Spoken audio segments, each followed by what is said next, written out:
एक व्यक्ति ले आओ जिसने मेरे को पैसा दिया है, मैंने जिससे पैसा लिया है, जिसने मेरे पेटीएम में, मेरे अकाउंट में या नगद किसी भी प्रकार से मुझे कोई अनअकाउंटेड पैसा दिया हो, दुनिया में से ढूंढकर एक व्यक्ति मेरे पास ला दो, बस मात्र एक व्यक्ति। तो पत्रकार महोदय, आपसे पूछना चाहता हूँ, आप उनसे पूछिए कि आप वरिष्ठ समाज सेवी हैं, आपकी उम्र 70 के करीब हो गई है, अपना एक कार्य बता दें कि मैंने समाज सेवा के लिए ये कार्य किया है। उनका केवल काम क्या है, किसी का मकान बनता है वो आरटीआई के लिए पहुंच जाते हैं कि मैं आरटीआई लगवा दूंगा, तुम्हारा लेंटर तुड़वा दूंगा, इतने पैसे दो। वो हर जगह सेटिंग करने पहुंच जाते हैं। देखिए, उनके पीछे असल में कुछ लोगों के हाथ हैं, विपक्षी पार्टी वाले उनके पीछे लगे हुए हैं, क्योंकि विपक्षी पार्टियों को कोई मुद्दा नहीं मिल पा रहा आज की डेट में। मुझे कह रहे हैं मेरे से 200 गज का प्लॉट खरीद लो। मैंने कहा भाई साहब मुझे नहीं खरीदना, मेरे पास अभी इस वक्त कोई व्यवस्था नहीं है। फिर कह रहे हैं मुझे 5 लाख रुपये उधार दे दो। मैंने कहा भाई साहब नहीं है। वो 5 लाख बढ़ते बढ़ते भाई साहब आज की डेट में, वो मेरे को किसी के माध्यम से पता लगा, मेरे मित्र के माध्यम से, वो अब 200 करोड़ रुपये पहुँच चुकी है उनकी रकम।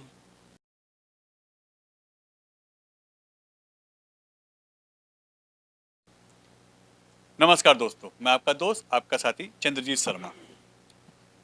लगातार समाज सेवी नीरज गुप्ता, जिनका अच्छा खासा काम है, बिजनेस है और लोगों की हेल्प कोरोना काल में उन्होंने बहुत की है, चाहे राम मंदिर निर्माण की बात हो या कोविड में लोगों की हेल्प की बात हो, उनका नाम लगातार सुर्खियों में बना रहा। मगर इस समय उनका नाम दूसरे तरीके से भी बदनाम किया जा रहा है, शायद क्योंकि हम यही कहेंगे, क्योंकि लोग उनके नाम को लेके ऐसी ऐसी चीजें लगा रहे हैं, उनके पर एलिगेशन लगा रहे हैं, बातें कह रहे हैं कि अब तो आदमी सोच रहा है कि क्या ये बात कितनी सच है कि नहीं। तो इसी मुद्दे पे आज हम बात करते हैं। नीरज जी हमारे साथ हैं, आइए उन्हीं से बात करते हैं कि आखिर ये पूरा मामला क्या है। नीरज जी। जी नमस्कार जी, सभी को। सबसे पहले तो मैं, जो हमारा सत्य सनातन वैदिक धर्म है, इसका जो नववर्ष है, आज प्रथम दिन है, प्रथम नवरात्रि है। सभी क्षेत्रवासियों को, सभी देशवासियों को दिल से बहुत बहुत शुभकामनाएं देता हूं आज के इस पवित्र दिन की। साथ ही माता रानी से प्रार्थना करता हूं कि सभी को खुश रखें, खुशहाल रखें, सुखी रखें, स्वस्थ रखें। धन्यवाद। नीरज जी, ऐसा बताया जा रहा है कि लाखों नहीं करोड़ों लोगों के आपने पैसे रख लिए हैं, बदनाम करने की शायद साजिश है, क्योंकि आपने लोगों को दिया है।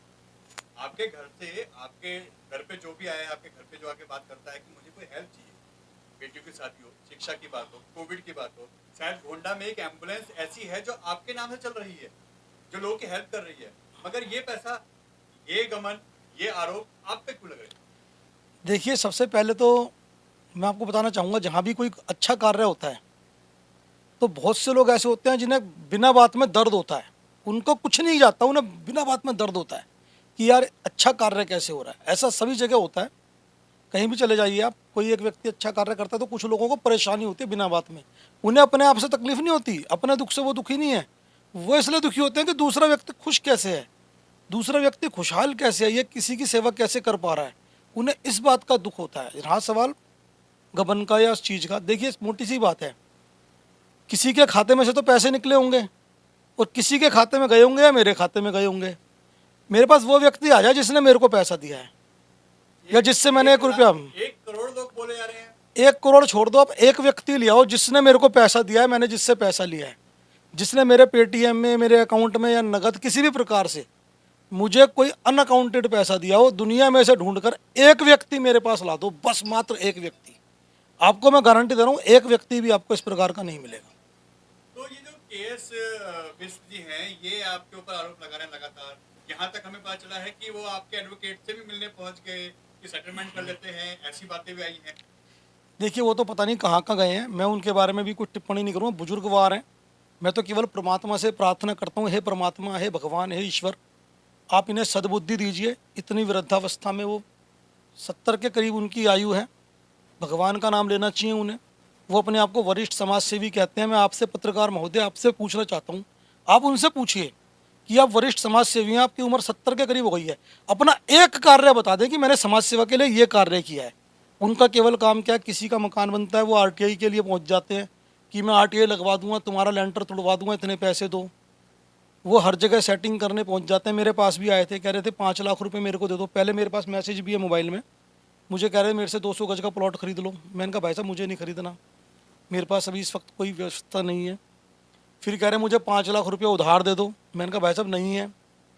वो 5 लाख बढ़ते बढ़ते भाई साहब आज की डेट में वो मेरे को किसी के माध्यम से पता लगा, मेरे मित्र के माध्यम से, वो अब 200 करोड़ रुपए पहुंच चुकी है उनकी रकम। पहले बात तो वो करेंगे क्या 200 करोड़ का, और उन्हें कोई क्यों देगा और कहाँ रखेंगे वो। और उन्हें कहने में आसान लगता है, उन्हें बोलने में मतलब उनकी जुबान भी नहीं लड़खड़ाती, वो इतने बड़े बड़े अमाउंट बोल देते हैं। परमात्मा से मैं यही प्रार्थना करूँगा, हे परमात्मा, हे ईश्वर प्रभु, आप उनको बुजुर्ग आदमी को सद्बुद्धि प्रदान करें, उनको अच्छी बुद्धि दें, उनको पता नहीं संस्कार मिल पाए नहीं मिल पाए, कम से कम उनके बच्चों को अच्छे संस्कार मिलें। परमात्मा से प्रार्थना करूँगा उनका परिवार खुश रहे, खुशहाल रहे और उन्हें अच्छे शिक्षा संस्कार मिलें, इस प्रकार की करूँगा। क्योंकि आगे वो जिस प्रकार के कार्य कर रहे हैं बहुत ही निंदनीय है वो कार्य। तो मतलब आपका कहना ये है कि एक तरीके की ब्लैकमेलिंग है, आपके नाम आपके काम को वो कहीं ना कहीं डैमेज कर रहे हैं।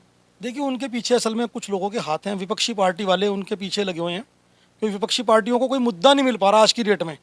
वो हमारे मतलब ना तो भाजपा के खिलाफ, हमारे प्रधानमंत्री के खिलाफ, हमारे सांसद जी के खिलाफ, हमारे विधायक जी के खिलाफ अब कहीं कोई मुद्दा नहीं मिल रहा। उन्हें एक ब्लैकमेलर आदमी मिल गया, फर्जी कागज़ कहीं से कंप्यूटर से प्रिंट आउट निकाल करके उसने दिखा दिया, जी देखो जी इतनी मोटी गड्डी लेके मेरे सोशल मीडिया पे से प्रिंट आउट निकाल रखे हैं, मेरा पता नहीं कहाँ कहाँ से मेरे लिए उल्टी सीधी चीज़ें सोशल मीडिया पर भी डालते रहते हैं, पता नहीं कहाँ कहाँ से गड्डी इकट्ठी कर ली मोटे कागज़, और पीछे से उनके आम आदमी पार्टी वाले नेता लग गए हैं। आम आदमी का सिद्धांत आपको पता है भाई, केजरीवाल जी कह रहे थे मेरे पास शीला दीक्षित जी के खिलाफ 350 पन्नों की फाइल है, सबूत हैं, मेरे पास रॉबर्ट वाड्रा जी के खिलाफ सबूत हैं। भाई साहब कहाँ गए वो सबूत? उनका एक ही नारा है, झूठ बोलो, बार बार बोलो, चीख चीख कर जोर जोर से बोलो, आपके द्वारा बोला गया झूठ जनता को सच लगेगा, ये उनका नारा है। लेकिन ऐसा होता नहीं है। कहाँ गए जी आज वो 300 350 पन्नों के सबूत? केजरीवाल जी से मैं पूछता हूँ कहाँ गए वो कह रहे थे मैं इनको अंदर कर दूंगा, मैं फलाने को अंदर कर दूंगा, ढिकाने को अंदर कर दूंगा। आज उनके खुद के नेता भ्रष्टाचार के अंदर जेलों में बंद हैं। आज आम आदमी पार्टी के खुद सारी की सारी आम आदमी पार्टी भ्रष्टाचार के अंदर लिप्त है, शराब घोटाले के अंदर ये लिप्त है। इनके साफ साफ सबूत हैं इन लोगों के खिलाफ, और ये बेगुनाह लोगों पे, निरोदोष लोगों के ऊपर खाम खा के अंदर झूठे झूठे आक्षेप लगाते हैं। इन लोगों को सोचना चाहिए इस बारे में, अपने खुद के गिरेबान में झांक के देखना चाहिए। तो कहीं ना कहीं आप ये कह रहे हैं कि पॉलिटिकल इस चीज को बनाया जा रहा है और वो पॉलिटिकल जो लोग हैं वो इसको मोहरा बना के काम कर रहे हैं। नहीं नहीं, पॉलिटिकल बनाया नहीं जा रहा, ये पॉलिटिकल ही है, ये पॉलिटिकल ही है। और इसमें क्या होता है, वो ढूंढते हैं ऐसे लोगों को कि कोई उनको, भाई डूबते को तिनके का सहारा। अब उनको कोई बड़ी चीज़ तो मिल नहीं रही, उन्होंने कहा चल यार एक ये फ्रॉड टाइप का व्यक्ति है, इसको ही करके कुछ ना कुछ 2-4 महीने तक तो हम कम से कम से घुमा सकेंगे, इस चीज़ को बदनाम करने की साजिश है। जबकि हमें विकास पे बात करनी चाहिए, हमें बात कर, चलो आज भैया जनता ने उन्हें नकार दिया, कल को हो सकता था जनता उन्हें चुन लेती, हमें नकार देती, लेकिन हम उनका साथ देते। हमें क्योंकि क्षेत्र के विकास की बात करनी है, आज उन्हें हमारा साथ देना चाहिए। उन्हें यह देखना चाहिए भैया क्षेत्र में कहाँ पे किस चीज़ की कमी है, मूलभूत सुविधा की कमी है, वो बताएं। हमसे जो प्रयास हो पाएगा, विधायक जी भी हमारे हैं, सांसद जी भी हमारे हैं, सरकार दिल्ली में बेशक उनकी सरकार है, लेकिन हमसे जो भी प्रयास बन पड़ेगा हम कार्य करेंगे, क्षेत्र के अंदर विकास के कार्य की बात करेंगे। आज क्षेत्र में पीएनजी की लाइन पाइपलाइन डल रही है गैस की, लोगों को गैस के सिलेंडरों से हम लोग मुक्ति दिलवाने का कार्य कर रहे हैं। क्षेत्र के अंदर जितनी गलियाँ पिछले कई वर्षों से नहीं बनी हैं, 10-10, 15-15 वर्षों से नहीं बनी हैं, उन सभी गलियों को बनवाने के लिए हम लोग प्रयासरत हैं। पूरे क्षेत्र के अंदर स्ट्रीट लाइट लगवाने के लिए हम लोग प्रयासरत हैं। 90% क्षेत्र में स्ट्रीट लाइट लगा दी गई है। इसके अलावा कूड़े की निकासी की व्यवस्था, सीवर लाइन की सफाई की व्यवस्था, टोटली जितने हम लोग कार्य करने, अभी हाउस टैक्स का कैंप आप देख रहे हैं, बाहर लग रहा है, बाहर लोग बैठे हैं, हाउस टैक्स पे छूट दिलाने का कार्य यहाँ चल रहा है। जितना मैक्सिमम हम अपने क्षेत्र के लोगों को, क्षेत्रवासियों को सुविधा दिलाने की बात करें, हमें विकास पे काम करना चाहिए, ना कि एक दूसरे के ऊपर कीचड़ उछालने पर और बदनाम करने पे। हमें इस चीज़ें, इससे ऊपर उठ के सोचना पड़ेगा। मतलब वो हार गए हैं तो कहते हैं खिसियानी बिल्ली खंबा नोचे, वो वाली बात हो रही है कि अपना गुस्सा कहीं तो कहीं निकालना है, तो शायद वो आपको टारगेट बना रहे हैं। देखिए मैं अपने मुंह से ऐसे नहीं यूज करूँगा शब्द, आपने जो बोले मुहावरा तो बिल्कुल सटीक है आपका, लेकिन ऐसा नहीं सोचना चाहिए इंसान को। मानवता का भी कम से कम ख्याल रखना चाहिए इंसान को। एक चीज़ बताओ मेरे को चंद्रजीत जी, आप जब किसी भूखे व्यक्ति को एक रोटी मिलती है तो रोटी कहाँ से आई है, कैसे आई है, कौन दे के गया है, उससे कोई थोड़ी ना फर्क पड़ता है, उसका पेट भरने से मतलब है ना। उन्हें सोचना चाहिए, चाहे किसी भी पार्टी का व्यक्ति है, आज उसे पार्टी पॉलिटिक्स से ऊपर उठना चाहिए उन लोगों को। अगर देखो इन फ्यूचर, अभी चुनाव हुए, 5 साल बाद फिर चुनाव होंगे, जनता फिर पूछेगी कि आपने पिछले 5 साल में क्या किया। आज आज आज आप उनसे सवाल पूछ सकते हैं कि कोविड के समय में वो लोग कहाँ थे, जिस वक्त राम मंदिर निर्माण के लिए जिस वक्त चंदा एकत्र किया जा रहा था, उस वक्त वो लोग कहाँ थे? क्या उन्होंने 1 रुपया भी? वो तो कहते हैं राम जी है ही नहीं। वो देखो ना, सोच का फर्क है। जब वो राम जी को नहीं पार्टी मानते, कहती है कि राम है ही नहीं, अस्तित्व ऐसी कोई चीज नहीं है। देखिए वहाँ पे हॉस्पिटल बनाते थे। देखिए भाई साहब, जब वो लोग श्री राम जी के अस्तित्व को नहीं मानते, तो वो नीरज गुप्ता के अस्तित्व को क्या मानेंगे? उनके हिसाब से तो हम भी नहीं है, उनके हिसाब से तो कोई भी नहीं है, हम तो कुछ भी नहीं, मामूली से वो है। श्री राम जी जब से सृष्टि बनी है तब से लेकर जब तक ये सृष्टि रहेगी, श्री राम जी का नाम रहेगा इस संसार में। राम जी से पहले राम जी का नाम है। लेकिन ये लोग जो भगवान श्री राम को नकारते हैं, नहीं मानते हैं, इन्हें देश की जनता कभी भी माफ़ नहीं करेगी। और जो इनके साथ हो रहा है, जो आज आप देख रहे हो, अभी तो इनके और खुलासे होने बाकी हैं। ये हमारे बारे में क्या करेंगे? हमने तो, हमारा तो कुछ है ही नहीं, ये हमारे बारे में क्या करेंगे? इनके खुद के जब खुलासे होंगे, आप देखना, अभी तो इनके बहुत सारे ज़्यादातर नेता सभी जेल में जाने वाले हैं। उनका कहना ये है कि आप किराए पे रहते थे, एकदम ग्रोथ कर गए, ये सारे पैसा वही है। देखिए जी, मैं आपको बता दूं, जब होश संभाला जीवन में, हम कभी किराए पे नहीं रहे।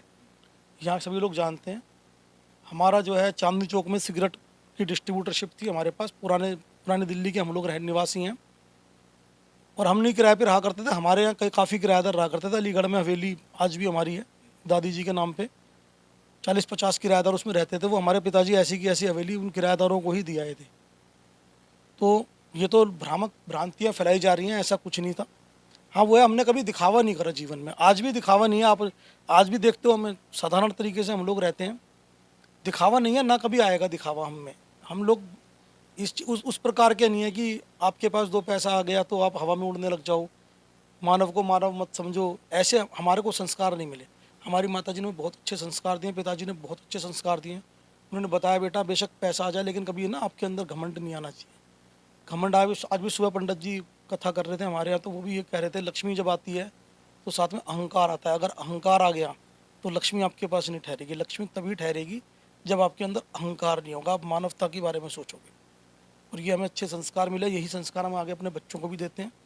बेटा कभी जीवन में अहंकार मत करना, मनुष्य को मनुष्य समझो, मानव जाति की सेवा ही सच्ची पूजा है। ये हमारा माता जी के द्वारा दिया गया मंत्र है। यानी आपके द्वारा जो किए गए संस्कार के काम हैं, काम है, समाज के लिए जो काम आपने किए हैं, वही आपका जीत का कारण बना, क्योंकि समाज में एक अच्छा मैसेज गया। और पहली बार में आप लोगों ने वो झंडे गाड़े हैं जो कई लोग 20-20 साल, 25-25 साल रह के भी नहीं कर पाते। देखिए, जनता है, जनता ही भगवान होती है। जनता को सब पता है। जनता, क्योंकि हमारे से हम लोग बहुत कनेक्टेड हैं, यहाँ की जनता से, यहाँ के लोगों से हम लोग काफ़ी कनेक्टेड हैं, बहुत जुड़े हुए हैं।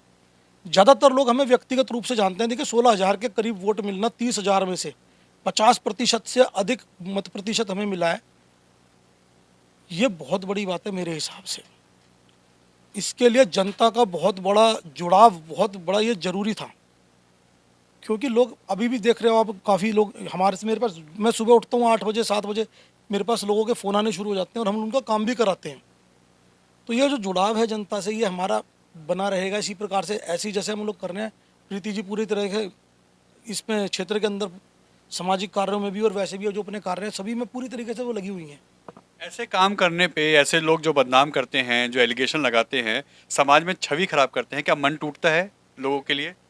नहीं, मन नहीं टूटता जी, और हिम्मत बढ़ती है हमारी, और हौसला बढ़ता है। हमें प्रेरित करते हैं लोग कि हमें और अच्छा कार्य करना है और आगे बढ़ चढ़ के। बूस्टर है जी, ये बूस्टर भी जरूरी है जी, थोड़े थोड़े। ये किक लगती है तभी स्कूटर स्टार्ट होता है, ये इस प्रकार की किक है। ये हमारी गाड़ी इंजन स्टार्ट करने के लिए किक लगती है, उससे हम और तेजी से काम करते हैं। और यानी ये जो एलिगेशन लगा रहे हैं टोटल झूठ है या सच है? भाई साहब देखिए, ये तो न्यायालय ने साबित फैसला दे दिया अपना, मैं उसके ऊपर कोई अपनी टिप्पणी नहीं दूंगा। अगर आपको डाउट है, किसी प्रकार का शक है, तो एक ऐसा व्यक्ति ढूंढ के लाइए जिसने मुझे पैसा दिया हो। एक व्यक्ति मात्र ढूंढ के ले आइए, मैं मान लूँगा कि वो सब सच है। यानी कहीं ना कहीं, मात्र एक व्यक्ति ढूंढ के ले आइए आप। यानी कहीं ना कहीं ये टोटल एक बनाया गया षड्यंत्र है जिसमें आपको बदनाम, आपके ऊपर साजिश है। जब मैं कह रहा हूँ, एक व्यक्ति भी आपको नहीं मिलेगा जिसने मेरे को कुछ 1 रुपया भी दिया हो कभी जीवन में। एक व्यक्ति मुझे जिसका पैसा देना हो, ऐसा एक व्यक्ति आप ढूंढ के ले आइए, आपको नहीं मिलेगा।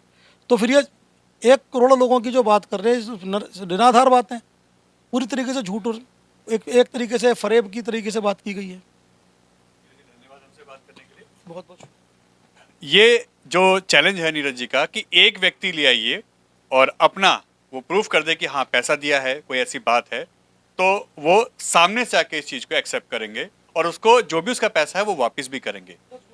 और 10 गुना की बात कर रहे हैं तो हम भी उनसे कहेंगे कि हमें भी बुलाइए और साथ ही साथ उस व्यक्ति को भी लेके आइए। हम ये खबर भी करेंगे कि ऐसा व्यक्ति आके चैलेंज कर रहा है नीरज जी को और साथ ही साथ उसने ये प्रूफ किया कि हाँ ऐसी कोई बात थी। अभी ये बात सारी बुनियाद जो बनाई जा रही है ये सभी झूठ निकल रही हैं। उसी का इन्होंने सामना किया। कोर्ट में जो केस चला वो भी एक ही बारे में खत्म हो गया और सारे प्रूफ देखे गए, क्योंकि कोर्ट या कोई भी न्यायालय ऐसे बिना आधार या बिना निराधार की चीज़ों के लिए कोई जजमेंट नहीं देता। कुछ उसके पीछे तथ्य होते हैं, शायद तभी उसका फैसला आता है। N Bharat TV, Gonda, Delhi.